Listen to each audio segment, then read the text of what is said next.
Hey everybody, David from Flashed by Vcyclenut, sitting on top of my 24 MT09. Today is Monday, July 1st. I picked up my bike last Tuesday, and as you can see, within a week I got about 600 miles on it. This is pretty typical when I'm testing a new bike. I was able, happily, to use a lot of my old tuning parameters, but I did go through and fine-tune everything.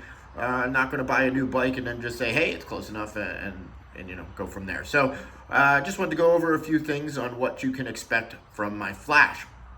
First, we'll talk about what the goals I set with the Flash were. So the stock bike is really pretty good. Definitely, I would say the best of them as far as on and off throttle response and just throttle response in general. Where I did think the bike was a little still, had some improvements to be had in on-off throttle response. So goal number one was to improve that. I did find the bike a bit buzzy, especially above 5,000 RPMs. So goal number two was to improve that. Goal number three, of course, is always to improve full throttle performance. So we worked on that.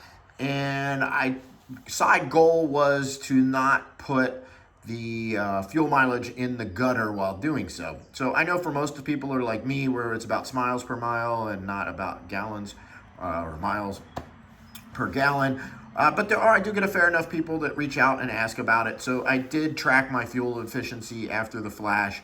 This will, I guess, probably be more important to tracer guys.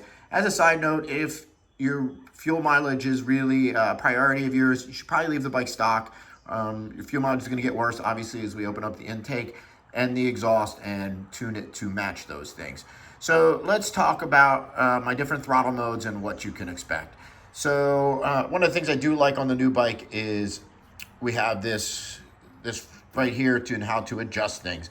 So the first thing I'll go over, because this took me a little bit to find, one of the things I do not like about the new bike is it's difficult to shut off. Not difficult, but you have to do it every ride, and it's a bit of a process to turn off the traction control and wheelie control and all that. So I like this display. This is display 4, I believe, and it has all of those, and it allows you while you're riding to just flip through and change the power modes and traction control and all that good stuff, but it doesn't allow you to turn them off.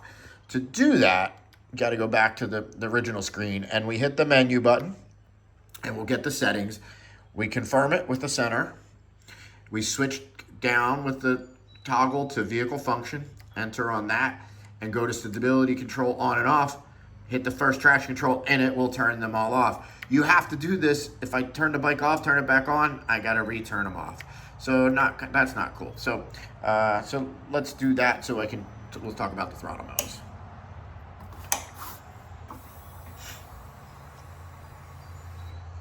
So let's go to throttle mode 1. So throttle mode 1 is a pretty aggressive throttle. Smooth on and off was not my major concern, but you can still find neutral throttle with it. It's just a little bit more work. It quickly ramps up into a pretty aggressive throttle and is a ton of fun on the highway or on the street if you're just looking to be a hooligan. Power mode 2 is also still an aggressive throttle. It's just a little bit less aggressive than power mode 1. A little easier to find neutral throttle. The ramp up is a little later in the throttle, so it's also the beginning of the throttle is a little smoother, and then it still ramps up to a fairly aggressive throttle, but a little farther into it than it does with power mode 1. Power mode 3 is a pretty linear throttle. Doesn't really feel to me like a fly-by-wire. Feels more like a conventional throttle. If you've been on power mode 1 and 2 and then switch to power mode 3, it'll initially feel pretty soft, but if you just ride around in power mode 3, you quickly will get used to having to turn the grip a little bit more to get the same acceleration, and it really allows for really precise throttle control. If I was on the racetrack or a really tight road, this would be my choice. In general riding, I've been finding power mode 2 to be my favorite. And just as a note, this was not a total rework of all of the stock throttle maps. I did tweak them all, and I started with the stock throttle maps for the 24. It didn't just transfer over my throttle maps from the 21 through 23. Just figured it was just do something a little different and see what I can improve on. Power mode 4 is pretty much I just left as stock. And the power mode 4 is much more aggressive than Power Mode 4 was on the 21 through 23. So it actually is kind of useful if you were in the rain and stuff. But really, with the bike with traction control and slide control, I did ride in a fair bit amount of rain.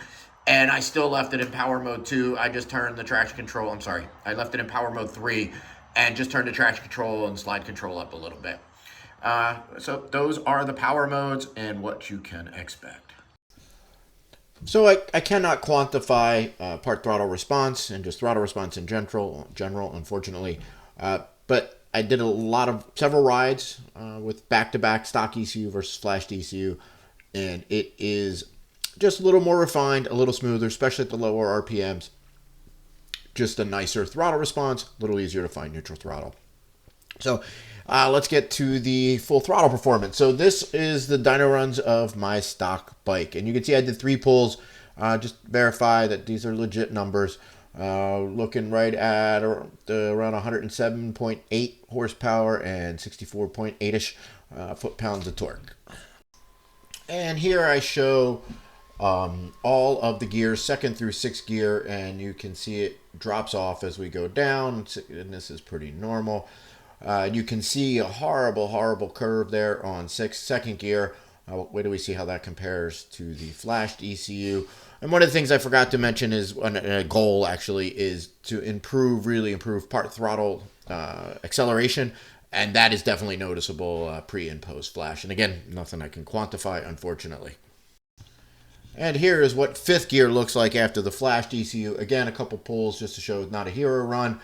Both of them very similar, around 113.1-ish horsepower and about 66.8 foot-pounds of torque. Nice gains. In a second, we will compare that directly to the stock bike so we can really see it. And here is the 2nd through 6th gear pulls after the flash. You can see they're much more consistent, all of them much higher. That 2nd gear no longer has that big sag in it.